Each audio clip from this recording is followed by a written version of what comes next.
핵심 포인트만 얘기할게요. 뭐 지리하게 뭐 지식 전달하는 관점으로 떠들어대지 말고 그런 건 뭐 별로 시간 낭비니까 뭐 여러분들 아시잖아요. 저는 딱 핵심만 딱 짚어가지고 얘기하는 스타일이죠. 쓰잘데없는 말 길게 하는 스타일이 아니라서. 근데 이제 달러 투자하는 방법 중에서 여러 가지가 있죠. 뭐 환전 우대 받은 달러를 집에 보관한다. 근데 환전한 것을 계좌에 보관한다. 그 다음에 은행 달러에 가입을 한다. 국내 주식시장에 상장되어 있는 달러 ETF에 달러 ETF를 매수한다. 미국 주식 시장에 상장되어 있는 달러 ETF를 매수한다. 증권사 달러 RP를 매수한다. 초대형 증권사의 달러 발행 어음을 매수한다. 달러에 투자하는 방법이 좀 다양합니다. 근데 이제 어떤 이제 분은 이게 좋다고 얘기하시더라고. 초대형 증권사의 달러 발행 어음을 매수한다. 이게 좋다. 왜 좋냐고 하니까 이자율이 높고 이자율이 높아서. 그래서 이제 달러를 하게 된다면 달러 발행어음 이렇게 말씀하시긴 하더라고. 달러 투자를 고려할 때 두 가지 관점이 있는데 한 가지는 이제 환전 수수료가 저렴할수록 좋다. 환전 수수료가 중요하죠. 그 다음에 이제 이자율이 높을수록 좋다. 근데 그게 있는 것 같아요. 뭐가 있냐면은 아까 말씀드린 것처럼 다른 이제 유튜브 하시는 분들은 이게 좋다고 얘기해요. 달러 발행어 요금에서. 왜? 이자율이 높기 때문에. 근데 근데 저는 이게 좋다고 봐요. 우리 입장에서는. 은행 달러 예금에 가입을 한다. 그게 왜 그러냐면은 이게 어 우리는 이제 환차익 관점에서 보는 거잖아. 저는 이제 환차익 관점에서 말씀드린 거지. 잠시만요.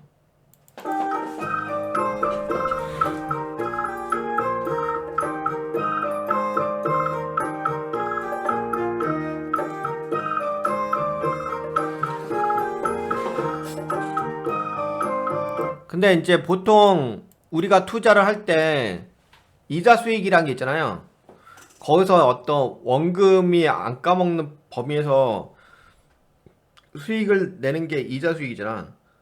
그래서 보통은 다들 약간 뭔가 안전자산 관점으로 본다고 한다면은 이자를 좀 많이 주는 그런 방법을 택하죠. 그러다 보니까 네, 초대형 증권사의 달러 발행 어음을 매수한다. 그래서 뭐 초대형 증권사는 망할 일이 없다고 이렇게 얘기를 하더라고요. 근데 뭐 요새 증권사가 안 망한다고 딱 단정할 수 있는 상황은 아니잖아요. 그쵸? 그러니까 그때그때마다 경기란 것은 좀 다양해지기 때문에 세상에 그런 건 없습니다. 요새 뭐 은행도 좀 안 좋은 상황인데. 아니 뭐 초대형 은행도 망하는 세상인데 무슨 초대형 증권사라고 안 망하겠습니까? 그래서 이제 그런 건 있어요. 여기 보시게 되면 주로 이 두 가지를 권장하고 있습니다. 증권사의 달러 RP 매수하고 초대형 증권사의 달러 발행 어음 이걸 권장하고 있는데 근데 이 권장하는 이유가 아까도 말씀드린 것처럼 이자율 때문에 그래요. 이자율이 높아서 근데 이때 당시 녹화하신 이 영상을 녹화하신 분께서는 그때 당시 이제 달러가 예금이자가 적었을 때였거든요. 진짜 작았을 때 그때 녹화를 떴어. 그러다 보니까는 그때 당시는 이제 달러의 예금 이자가 높진 않았지. 그러다 보니까 뭔가 이자가 높은 걸 찾다 보니까 그나마 뭐 증권사에서 하는 이 달러 RP라든지 달러 발행 어음이 일반 예금보다는 일반 예금보다는 좋게 생각을 하신 거지. 근데 지금은 아니죠. 지금은 제가 보기에는 이자율이 높다는 것은 여러분들 그 이자율이 그냥 재미삼아 높은 거 아닙니다. 이자율이 높은 것은 당연히 위험도가 있기 때문에 이자율이 높은 것이, 위험도가 없는데 그냥 이자율이 그냥 높은 거, 세상에 공짜 없잖아요. 아시죠? 예, 공짜 없습니다. 공짜. 세상에 그냥 공짜로 뭘 이렇게 주는 거 없습니다. 그 주는 만큼 내가 대가를 치러야지 되는 거죠. 세상에 공짜가 어디 있습니까? 예, 이자율이 높다는 것은 그만큼 뭔가 리스크가 있으니까 이자율이 높은 거겠죠. 네, 그런 걸 좀 생각하실 필요가 있고, 뭐 일본 같은 경우는 그냥 환전하는 거기 때문에 큰 의미가 없죠. 근데 환전하는 것도 뭐 상관없어요. 이렇게 하셔도 되는데, 근데 이자를 얻을 수 없어가지고 뭐 이런 것들은 이제 추천하지 않는다 얘기를 하는 거고. 그 다음에 저는 뭐 이것도 있다고 하는데, 국내 주식시장에 상장되어 있는 달러 ETF라든지 미국 주식시장에 상장되어 있는 달러 ETF 있잖아요. 이거를 매수하면 좋겠다고 얘기하는데, 근데 이제 이거는 저거예요. 이 ETF를 잘 모르신 분들이 좀 많이 계시는데, ETF는 금융상품이에요. 증권사의 금융상품이기 때문에 이런 건 그렇게 권장해드리는 영역은 아니에요. 어, 그 증권사의 금융상품은 말 그대로 금융상품인 거예요. 예, 증권사를 위해서 활용되는 게 ETF예요. 예, 그렇기 때문에 이거는 그냥 시세 차익만 노리는 거예요. 요번에 제가 그 연말에 좀 달러에 좀 투자하려고 하는 계획은 어떤 의미가 있냐면, 그 달러가 올라가기 때문에 제가 달러 쪽에다 투자하려고 하는 건 아니고, 달러가 올라간다는 관점이 아니라 원화가 약세가 된다는 관점입니다. 뭔 말인지 아시죠? 그러니까 만약에 달러가 강세라고 한다면, 뭐 달러가 예를 들어서 지금 뭐 여기 이렇게 써 달러 인덱스가 이제 뭐 100이 있는데, 달러 인덱스가 한 200까지 갈 것 같아. 그러면 달러가 올라가니까는 달러에다 투자하면 좋겠죠. 그렇죠. 달러가 상승하니까, 가치가 상승하니까 달러에다 투자하면 좋은 건데, 다시 한번 말씀드리지만 제가 지금 하려고 하는 거는 초점을 정확하게 잡을 줄 아셔야 돼요. 달러의 가치가 올라가기 때문에 제가 달러에다 투자를 한다는 게 아니라, 원화 가치가 떨어지기 때문에 달러에다 투자를 한다는 겁니다. 뭔 말인지 아시죠? 예. 두 번 다시 얘기 안 합니다. 마지막으로 얘기해 드릴게요. 달러가 올라가기 때문에 달러에다 투자한다는 게 아니라, 원화 가치가 떨어지기 때문에 달러에다 투자한다는 거예요. 이해하시죠? 그래서 이런 식의 어떤 접근은 좀 말도 안 돼.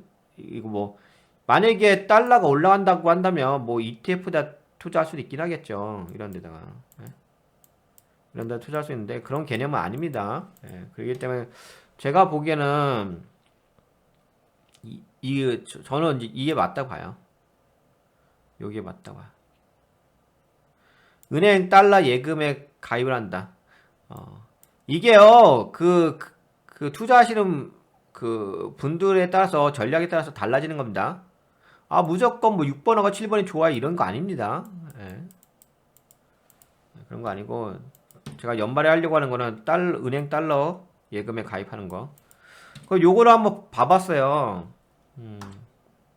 봐봤는데, 제가 이걸 KB 국민은행 거를 제가 가져왔는데, 두 가지 관점이 있겠죠. 한 가지는 보통 예금. 이거 보통 예금은 수시 입출금 되는 거 아시죠? 네. 그 보통 예금이고, 수시 입출금. 그 다음에 정기 예금이 있어요. 정기 예금. 여기 이자율이 나와 있죠. 지금 제가 조회한 게 4월 18일자로 조회를 한 겁니다. 이게 어떤 게 있냐면, 이 현재로서는 좀 이자율이 높은 편이에요. 높은 편. 그래서 제가 얘기해드린 거야. 이거 그 예전에 영상 찍으신 분은 그때 당시는 이제 그 뭐랄까 금리가 올라가지 않았을 때였어요. 그러다 보니까는 이걸 얘기한 거지. 근데 지금은 금리가 올라가 있는 상태잖아요. 금리가 떨어진 상태가 아니잖아요. 그래서 지금 금리가 높다니까요. 높은 편이죠. 이런 게 있습니다. 우선 정기예금이 있고 보통 예금인데 보통 예금은 이제 수시 입출금 하는 수 있는 거. 근데 거기에서도 두 가지가 있어요. 보통 예금, 통지 예금이 있는데 보통 예금은 이자율이 되게 적죠. 당연히 수시 질금하는 거. 0.01%밖에 안 됩니다. 예, 0.1. 근데 이 보통 예금에서도 통지 예금이라고 있어요. 요거는 이제 뺄 때 미리 알려줘야 돼. 예금자가 돈을 인출하기 전에 은행에 뭐 7일 전에 알려주던지 뭐 15일 전에 미리 알려줘야 돼. 예, 그래야지만 그렇게 해야지만 뺄 수가 있는 거야. 그러니까 보통 예금은 내가 빼고 싶을 때 자유롭게 빼는데 통지 예금은 입출금 예금이 한데 은행에다가 나 몇 월 며칠 날 좀 뺄 것 같습니다. 이렇게 얘기를 해줘야 돼요. 며칠 전에. 그런 게 있어요. 그래서 그 통지 예금을 하게 된다면 뭐 3.4% 정도의 예금 이자가 붙습니다. 3.4%. 근데 보통 예금을 하게 되면 0.01%밖에 안 붙어요.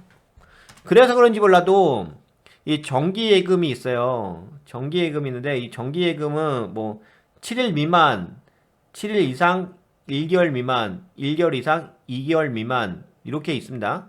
12개월 이상, 18개월 미만 이렇게 있는데 여기 이자율 써 있네요. 7일 미만. 이 보통 7일 미만이 아마 통지 예금일 거예요. 통지 예금은 이제 일주일 전에 미리 알려줘야 되거든요. 그래서 그런지 몰라도 여기도 정기 예금에 7일 미만으로 돼 있죠. 이자율이 3.8% 돼 있어요. 7일 이상 1개월 미만의 정기 예금은 4.1%. 이렇게 해가지고 뭐 12개월 이상 18개월 미만 4.7%. 그렇다면 제가 보기에는 이렇게 해도 상관없을 것 같아요. 7일 정도.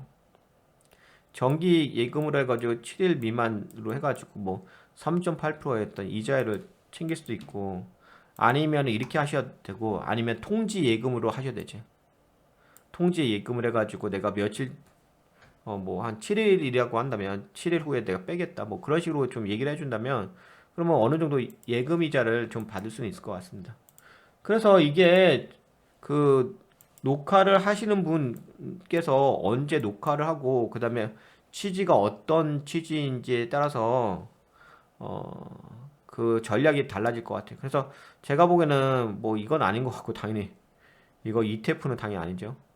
뭐든지 투자를 할 때면 그 증권 상품에다가 하는 게 아니라 가능하다면 현물에다 투자하는 게 좋죠. 현물은 다양하게 좀 활용도가 높아지니까. 네, 그래서 저는 이게 맞다 봐요. 지금 하반기에 투자한다는 것은 달러 예금에다가 투자하는 게 맞겠다. 뭐 보통 예금을 하던 정기 예금을 하던 그래도 이자를 주는 거니까. 이렇게 한번 말씀을 드려볼게요. 이 정도면 되겠죠? 뭐 좀 더 부족한 부분이 있으면 다음 방송 시간 때 더 채워서 말씀드리도록 하겠습니다. 달러 투자에 대해서는 이 정도만 좀 개괄적인 거는 이 정도만 좀 말씀드릴게요. 도움이 되셨다고 생각되신 분들은 네 좋아요, 네 새로 오신 분들 구독 한번 눌러주시고요.